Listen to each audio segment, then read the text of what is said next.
ਆ ਜਿਹੜੀ ਕਰੀਨਾ ਕਪੂਰ ਹੈ ਹਾਂਜੀ। ਇਹ ਕਿਉਂ ਮੇਰੇ ਤੋਂ ਦੂਰ ਹੈ?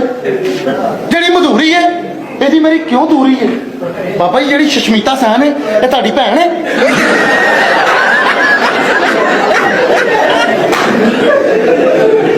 ਬਾਬਾ ਜੀ ਕੀ ਕਮੀ ਹੈ? ਬਾਬਾ ਜੀ ਜਿਹੜਾ ਅਮਿਤਾਭ ਹੈ ਹਾਂਜੀ ਹਾਂਜੀ ਇਹਦੇ ਨਾਲ ਤੁਹਾਡੀ ਭੈਣ ਖਰਾਬ ਹੈ? ਕੀ ਕਮੀ ਹੈ ਬਾਬਾ ਮੇਰੇ ਚ? ਬਾਬਾ ਦੱਸ ਮੈਨੂੰ। ਬਾਬਾ ਜਿਹੜਾ ਸ਼ਾਹਦ ਫਰੀਦੀ ਆ ਹਾਂਜੀ ਇਹਨੇ ਤੁਹਾਡੀ ਭੈਣ ਖਰੀਦੀ ਆ?